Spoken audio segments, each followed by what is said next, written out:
पत्रकार साथियों का शुक्रिया करती हूँ। मुझे उम्मीद नहीं थी कि इतना पत्रकार साथी आएंगे और महिला कांग्रेस के आज के कार्यक्रम के बारे में पूछेंगे। मैं महिला कांग्रेस की राष्ट्रीय अध्यक्ष 10 जनवरी को बनी हूँ। पूरा देश दौरा किया हम लोगों ने, भारत जोड़ो यात्रा, भारत जोड़ो न्याय यात्रा और अब चुनाव जो संपन्न हुए देश के उनके। लेकिन कश्मीर के दौरे का एक महत्वपूर्ण सबसे बड़ा कारण है, हम यहाँ पर अपने महिला कांग्रेस के संगठन को मजबूत करने आए हैं। आपने कश्मीर के हमारे जो कांग्रेस मुख्यालय में देखा, पहली ही सभा में कितनी महिलाएं आई और कब से आई हुई हैं। सबको हमने महिला कांग्रेस की सदस्य बनकर उन्हें पद और जिम्मेदारी देने की बात की, जिसमें सब तैयार दिख रही हैं। स्वाभाविक है, मेरा 2 दिन का दौरा है। आज और कल मैं जम्मू और कश्मीर के बहुत से जिलों में जाऊंगी। मकसद है सितंबर में यहाँ पर कोर्ट का आदेश है, विधानसभा चुनाव कराने हैं।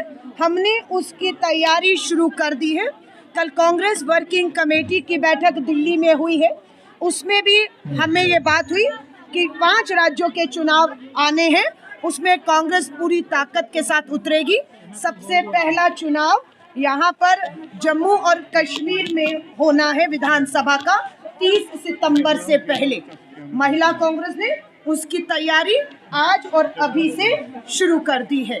हमारी महिला कांग्रेस की मांग भी रहेगी कि महिला आरक्षण कानून पारित हो चुका है, उसे विधानसभा चुनाव जम्मू कश्मीर में लागू किया जाए, ताकि महिला आरक्षित सीटों से ये विधानसभा चुनाव लड़े और सदन में पहुंचकर जम्मू कश्मीर की आधी आबादी देखा बहनें आई है, महंगाई से परेशान है, बेरोजगारी है, पढ़ी लिखी बेटियों को सरकारी पक्की नौकरी चाहिए।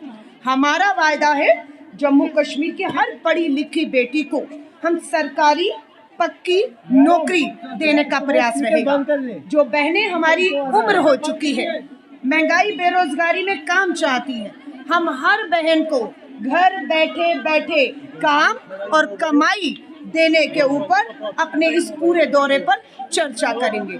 हमारी जम्मू कश्मीर की बहनें आज भी घरों में बहुत से काम करती हैं और हाथ से बहुत सी चीजें बनाती हैं, लेकिन उसके बावजूद भी देख रहे हैं कि बेरोजगारी और महंगाई से वो लड़ नहीं पा रही हैं। अब हम उन्हें आर्थिक ताकत देंगे, संगठन मजबूत करेंगे और संगठन के साथ साथ हम आधी आबादी की हिस्सेदारी राजनीतिक तौर पर तय करेंगे और उनके मुद्दों को हम यहाँ पर पूरी ताकत के साथ उठाने जा रहे हैं। असेंबली इलेक्शन भी इंडिया अलायंस एक साथ लड़ेगी जम्मू कश्मीर में। बिल्कुल, कांग्रेस वर्किंग कमेटी पर इस पे चर्चा हुई है। फैसला क्या होगा, हमारा शीर्ष नेतृत्व श्री राहुल गांधी जी, सोनिया गांधी जी, राष्ट्रीय अध्यक्ष मल्लिकार्जुन खड़गे साहब बैठकर तय करेंगे कि अलायंस। हिंदुस्तान में बहुत बड़ा बदलाव हुआ है। आप देख रहे हैं, जिस नरेंद्र मोदी जी जिस उत्तर प्रदेश से आते थे, उस उत्तर प्रदेश में 80 सीटों में से हमने 43 आधे से कम पर उन्हें रोक दिया है। स्मृति ईरानी अमेठी से कांग्रेस के एक छोटे से कार्यकर्ता से 1.5 लाख से हार जाती है।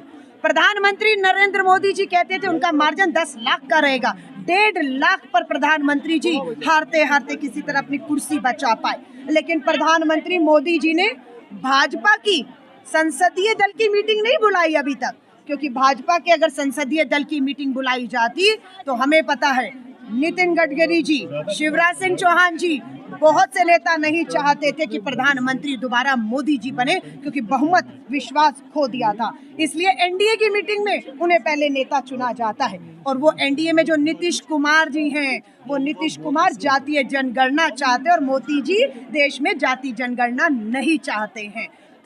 आपके जो हैं चंद्रबाबू नायडू जी आंध्र प्रदेश से इनके साथ हैं, वो मुस्लिम आरक्षण की वकालत करते हैं संविधान में और मोदी जी उसका विरोध करते हैं। सो इसीलिए ये सरकार चलाना आसान नहीं रहेगा। ये सरकार गिरेगी, अपने आप गिरेगी और इंडिया अलायंस सरकार बनाएगा और जम्मू कश्मीर के हक लौटाएगा। आप टिप्पणी कर रहे कि 5 साल ये सरकार नहीं रहेगी, बिल्कुल। क्या आपको लग रहा है क्या मेन रीजन हो सकता है इस 5 साल सरकार? मेन रीजन वही बैसाखी, जो बैसाखियां हैं जेडीयू और टीडीपी, चंद्रबाबू नायडू और नीतीश, वो बैसाखी कमजोर है। वो बैसाखी कमजोर है क्योंकि वो दोनों बैसाखी मोदी जी को तानाशाह कहती रही। मोदी जी को कहती रही कि आप लोकतंत्र की हत्या कर रहे हैं। चंद्रबाबू नायडू जी को तो प्रेस कॉन्फ्रेंस में रोते हुए देखा था हमने, जब ईडी से उन्हें गिरफ्तार किया गया और उन्होंने दिल्ली के जंतर मंतर पे चंद्रबाबू नायडू जी, नीतीश जी, आप ही ने तो मोर्चा खोला था मोदी जी के खिलाफ, है ना, और आज उनके साथ आप हैं, पर चंद दिनों के लिए हैं, ये उन्हें भी पता है। शुक्रिया। मैं वादा करती हूँ हर बहन को महंगाई से राहत के लिए उसके बैंक खातों में हम सीधा पैसा डालेंगे।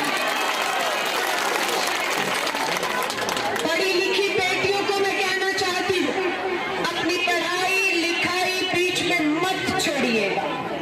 अगर माँ बाप बेटियों की पढ़ाई लिखाई का खर्चा नहीं उठा पा रहे क्योंकि महंगाई है, चाहते हैं डॉक्टर लॉयर, अगर आपके पास पैसा नहीं है, कमाई नहीं है, आप हमें बताइए, उस बेटी की जिम्मेदारी हम लेंगे, उस बेटी की जिम्मेदारी हम लेंगे, क्योंकि हमें मालूम है कि जब वो बाप के साथ जम्मू कश्मीर और देश भी गर्व करेगा।